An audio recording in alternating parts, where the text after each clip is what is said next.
You're You're never gonna get that down. Like it always like says starting the recording, and then you're just like you do your intro, and like it didn't start recording yet. episode 19. Let's get that out of the way. So the number of the episode 19, the Quarantine Chronicles. I feel like we've gotten to the point where it's like we want to record a podcast, but we're just like not sure what to record, and we're just like tired. You know what I mean? Like we want to do it, but like we don't want to do it long. So that's what's today's podcast. We started recording too late today. Yeah, and like Roz, we have a topic. We have a comedy album review, essentially. Comedy special review. That'd be much easier. But since we don't watch wrestling for some reason, we're not doing Raw tonight. Well, here's the thing. Like basically today, it was announced that WWE pretty much swindled Florida into considering them an essential business, which means that the people have to be there and they have to wrestle and they have to like wrestle live, and WWE isn't gonna like record. It's like they're like a child and like they didn't get the toy that they wanted, and they only got like they got a toy, but it wasn't the toy they wanted. So now that they're mad, like I want to how they became essential business, because I thought essential business is like manufacturers like manufacturing things for like the grocery stores or medical supplies, whatever, like delivery people, like people that work at the grocery store, pharmacy or whatever, hospitals, police officers, firemen, all those people, ambulance. Mm-hmm. Like, what wrestling is not essential. It's not even essential when the essential things are running. It's like the headline will say Florida man wants WWE to be an essential business or something. You know what I mean? Florida man makes WWE essential business. Like it's just so ridiculous, and it's like one of those things where I'm like kind of upset at WWE for like trying to like fight this, because in reality they should have just recorded stuff, and then they should have just like played old matches, and someone would be like, well, AEW is doing live stuff, but it's like, well, first off, they're recording their stuff, and second, they're doing like they're not like flying in people, or they're, I don't know, like it's like it could be argued about with AEW and WWE, but it just seems like the fact that they, however, became an essential business, it just bugs me a little bit. You know what I mean? So I just didn't want to watch Raw. I just whatever. Like there's nothing that's like, especially you said this yesterday, WrestleMania is over, so it doesn't really matter. You gotta remember they also had a positive coronavirus test. Yeah. On top of it all, it's like, hey, we have a positive test. Oh, by the way, Florida named us essential. Not even before, after. Like, unless the only thing is like, in their mind, maybe it's like, well, we told that person to go home and they're not going to be wrestling, so we are fine. You know what I mean? Is that person that was on air talent, like announcer or referee? I don't know. No one knows. Well, that's what I'm saying. Maybe they're just like, oh, well, they're just not there. But it's like, I don't know. It's one of those things where it's just like old Vince, like in his ways, the Vince in his Vince ways, and it just bugs me, and it is what it is. There's no stopping it. There's nothing I could do. Like, whatever. Oh, well. So, yeah, what'd you do today? Honestly, I don't know. I'm trying to think. I woke up a lot later. I don't know when I started to talk about me waking up, because it's one of those things where you say it every podcast, and in the back of my head, I'm like, no, duh, you woke up. But, like, I woke up later, and for some reason, I was just really tired, and I went straight to Animal Crossing because I was able to, there's like, you can get 3 different rooms, and then an upstairs and a basement, and so my main room in Animal Crossing, immediately I turned it into a record store, and it's got a bunch of record players, it's got album covers on the wall. Free upgrade today? I don't get it. What? You got this free upgrade today? No. Like, you have to basically, each time you get an upgrade. So basically, it started with getting 1 room, then it was 2, then it was 3. You have to pay like a certain amount of money, like in-game money. So it's called bells. is the in-game money. And so like the first room cost like 100,000 bells. Well, basically each time you get a new room, it's more and more. So it costs 700,000 bells to get the loan paid off for the third room. So once the third room is paid off, then I was able to get the upstairs. And right now I'm at the upstairs and I have to pay, I think, a million, a I million wasn't something. against the million. I don't play this stupid game. Yeah, it was like a million something that I have to like pay off in-game money. But here's the thing. I wanted to get the upstairs the most because my plan was to do a concert venue. Because that's just like, it would be awesome to have the record store on the bottom and the concert venue on top. And so most people would be like, well, why don't you just put the concert venue in the basement? Well, there is a very nice, very historic like venue in Milwaukee, Wisconsin. It's called the Rave. The Rave Eagles Club is like the full name or whatever. And this is I think it's an old hotel or something. It has many different floors, and each floor has it has like a concert venue, and it's like different sizes, obviously. So like you go upstairs, and that's the big, like pretty much like the ballroom, and it's like it's pretty big, it's gigantic, like that's the main one. They have one on like a floor above where it's a lot smaller. They have one that's a lot smaller on top of that one. So I always think of that as, oh, well, that's upstairs. Like that's just different venues upstairs and whatnot. Um, so I just, it's one of those things where as a little like nod to the rave in Milwaukee, Wisconsin, I made an upstairs concert venue. And then after that, obviously I did like work and stuff. And then I got a package in the mail from eBay. You can go check that out. It's pretty much the biggest and most expensive card I've ever gotten in my collection. The biggest name too, I think I have in my collection for the most part. So it's sitting over there. It's looking at me. It's looking at you. So go check that one out. And then I took my grandma to the doctor, and there was nobody in the parking lot. And I was like, You well, went to doctor. well, it was like a foot doctor. It wasn't like a, like I'm sick, cough, cough doctor. All right. And then, um, yeah, that's about it. I really can't think of anything. I normally come home and I think like, oh yeah, like I did this today, I did that today, but it's like, I don't know.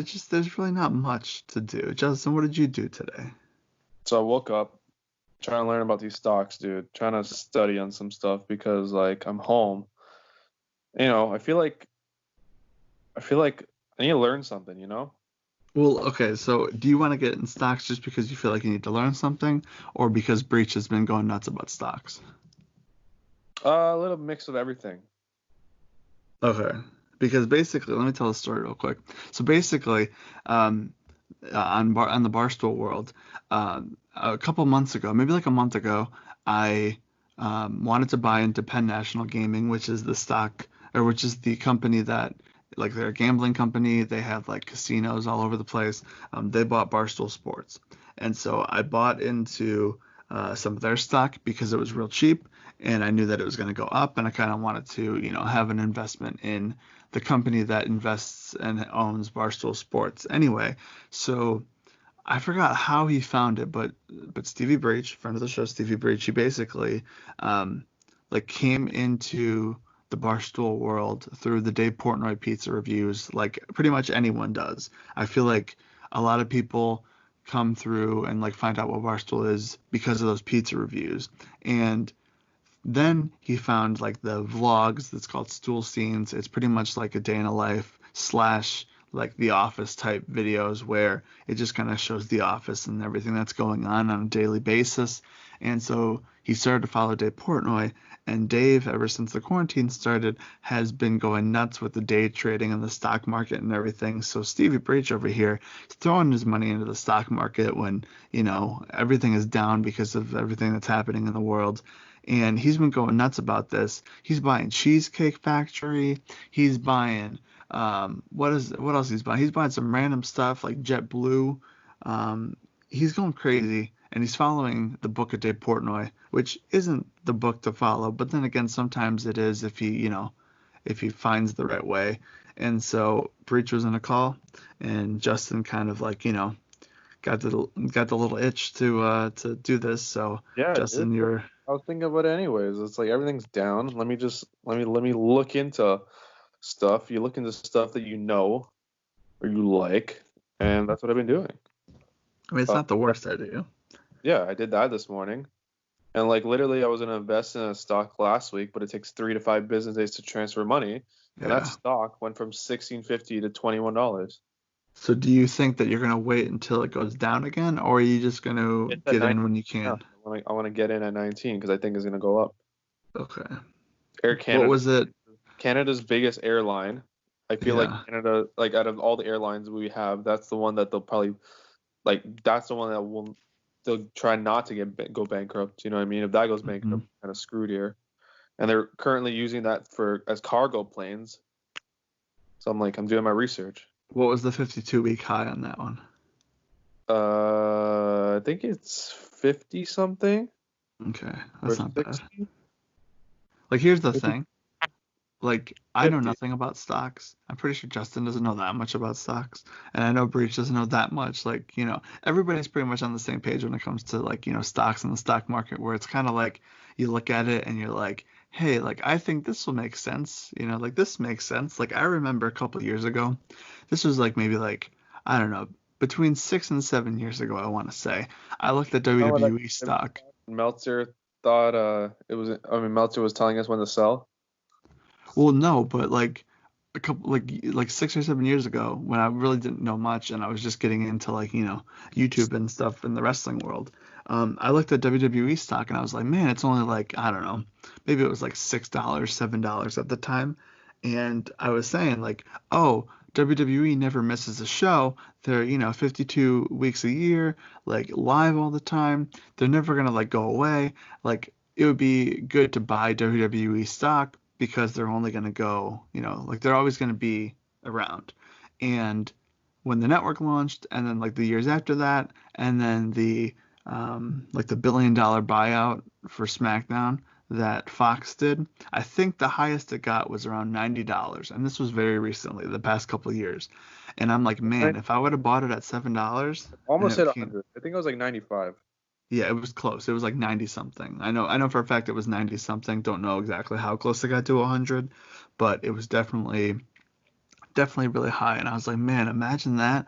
Like freaking Vince, like WWE is the reason why, I would have gotten some money from like investing in a company. And now it's stuck around like between 30 and like 35. So, Yeah. Vince McMahon. Is that a Uh, weird number where like I feel like you can and it'll go back up to like 50, but then it's like when is that going to be? but then it's like the other thing is, um, like I don't know, like the next like 5 to 10 years are going to be interesting in WWE because, you know, we don't know what's going to happen. Vince is getting old. He might sell the company. He might, get even older. But I don't know. That's one of those things that'll be interesting. All right. So did you do anything like you just had to wait for the money to transfer and to do any stock buying? Tomorrow's the day. Tomorrow's the day, so we'll get a stock update tomorrow. You know, stuff that I like. What else did I do? Oh, so I was looking for wrestling Facebook groups because I've been trying to sell off this stuff, right? And I found a place where I've been posting all my plaques I have that I want to sell. It's a lot. And one guy already bought one for 150. I have a John Cena WrestleMania 29 signed plaque, Rock Cena. Those are expensive to ship. Yeah, so I said 150 plus shipping. And he said, Do you okay. have the original box? Yeah, it's sealed. Okay. Oh wow, you didn't even open it? No, that one I never opened. I bought it and I just threw it under my bed because I'm like, this thing's so big. I can't fit it anywhere. Why did you used to just like buy plaques just to buy plaques? Like, That one, I think that was the first one where I bought it and like then I came. I'm like, why did I buy this? I guess, yeah. But that's like I thought that's because it was Rock Cena, like, oh, this is gonna be worth so much money because it was like Rock. Because they never make a 20. They didn't make a 28 plaque for Rock Cena.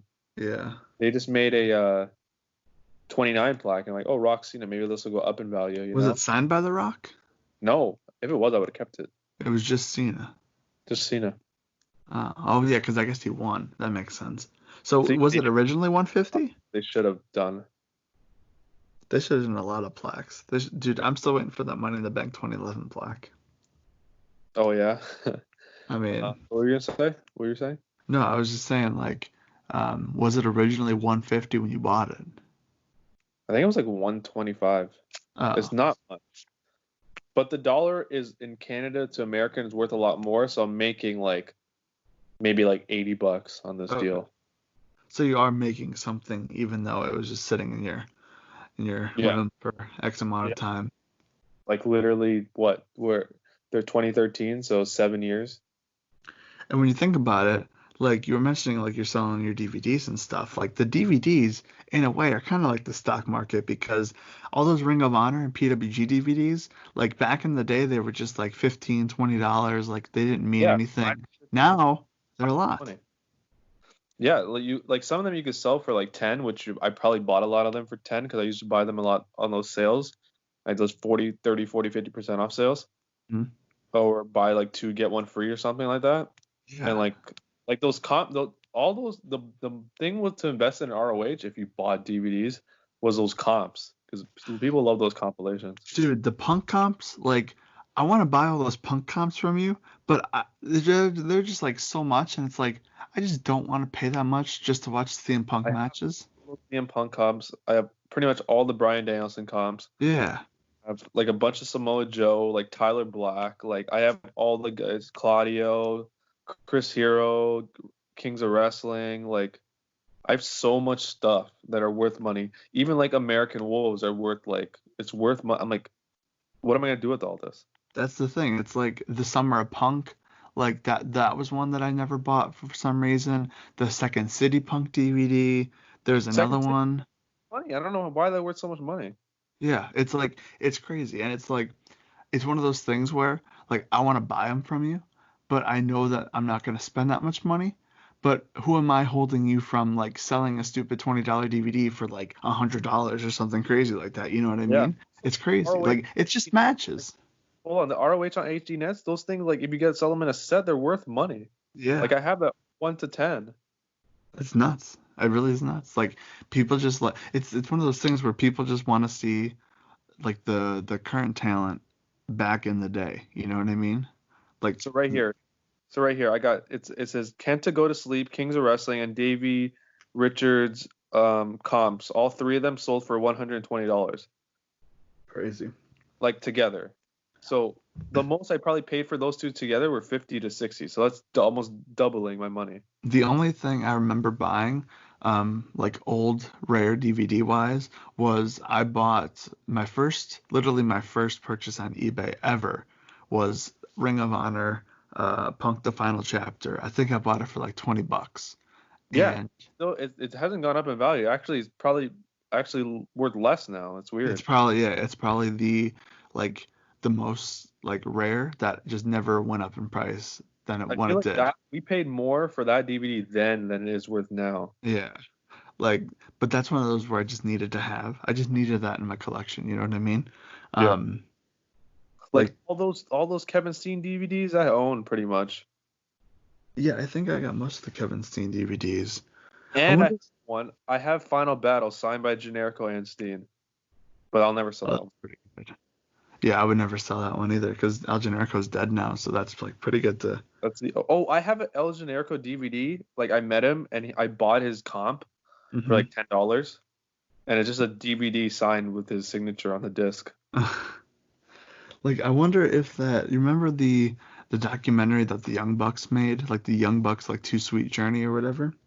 Oh, I that's wonder, cheap. That's cheap on High Spots. is it? Because I wonder if that's ever gonna be rare. Pretty much Just like stocks and DVDs of what I've been looking at all weekend. That's yeah, it's literally the same thing. It's the WWE or it's the wrestling fan stock market is wrestling DVDs because remember when WrestleMania 17 was really expensive? It still is. It's not expensive now, Well, but it's not as, but it used to be like, you know, hundreds of dollars. And I remember when I bought it for like $40, that was like, wow, I'm getting a deal on this one. You know what I mean? Um, Oh, okay. Here we go. PWG 7. That was the first ever PETA Pro Wrestling Guerrilla DVD I ever bought. That like introduced me to Bryan Danielson. mhm. That DVD sells for no less than $100. Yeah, I think Burton had that one and he sold it off like for a good amount. Because I know And I like the rest of his DVDs. some random PWGs DVDs sell for like $10 because they're kind of whatever, but that one sells for like $100. Doesn't it, in your is your body ready go for a good amount? Oh what? Is your body ready? It's the Sami Callihan versus Adam Cole like 30-man Iron Man match or something like that. Oh right. I don't know. I feel like that at one point did, because like that one I Like, really wanted. some guy has it on selling it for $100, but I don't know how much it actually sells for. I didn't even know that was a thing. I'll sell that right away, dude. Like I don't care that like the Steen ones and the Bucks ones are the ones I really care about the most. Yeah. Yeah, that one hasn't sold much, but yeah, there's one listing on eBay. I mean, yeah, eBay for $100. What happened on But Steen Wolf? What was that all? What was the big hype around that? Steen Wolf is El Generico versus Kevin Steen. Oh, okay. Well, I'm gonna watch And that maybe tonight then. Super Dragon. And then the return of Super Dragon. Oh, spoiler alert. I That bought. doesn't go for that much. You could pretty much pay for what it cost. Well, no, I bought like Burton had a bunch of like PWG DVDs on sale. That PWG sells out. That one, the first one, that one like it used to be like super It rare. used to be worth a lot, and then they re-released it. They re-released it, but I think even like the original version still goes for like a decent amount, like more than it was back then. I remember one point that word thing was worth like $100. No, I it's not as know. much anymore. I'm looking at it right now. Oh, okay. As 'Cause you're talking, I'm confirming these prices. Don't worry. there was Pretty professional on this podcast. We fact check our stuff. what was that one? Because basically, I think Britain had like 5 or 6 PWG DVDs. It was PWG Sells Out. It was Steen Wolf. It was Is Your Body Ready? PWG 10 maybe, and like one other one that I like just bought from him. Like I was just like one day I was like hey, like I'll buy them all from you, like just because I want the PWG DVDs in my collection. Um, Yeah. and I'm glad I had them. And it's like one of those things where I could probably go back and most of them will look like a like NXT show at this point. NXT, literally NXT show, except with like 200 people instead of 400. Exactly. So I'm definitely like now that I'm looking at them, like all the PWG ones, and they're just like so cool because they're so like thin, and like they like those were like the way that they made those, like the newer ones, I guess, where it's like the cardboard and it's like full color and everything, like Yeah. versus the ROH ones, like the PWG ones were just like so much cooler to have. And plus they take up less space. I think I'm gonna go through and I'm gonna watch all these shows, even if I don't pay attention, even if I just have it on in the background. I think that's the They'd way be to like, go. oh my God, he works there AEW and he works for WWE. Yeah. Whatever happened to this guy? He doesn't work there anymore. He doesn't work there anymore. He Yeah. has a different name. I have ROH Omega Effect, and I don't know if that's worth money or not. Omega Like that's a show from 2009 that happened like down the street from here. Really? Yeah. Huh. It's just so random. Like I have so much random stuff that's either worth money or not worth money. I don't know. But like I'm not saying everything's worth it. Some of them are worth like $5-10, but some of them are Yeah. worth hundreds, like 100 or something. I remember for the longest time, like I basically like I still want to do this. Like I haven't collected the newer ones, but I own every single WrestleMania DVD or Blu-ray, from the what is it? I think 15 all the way until 31. And for the longest time, I think it was 16 that I couldn't find.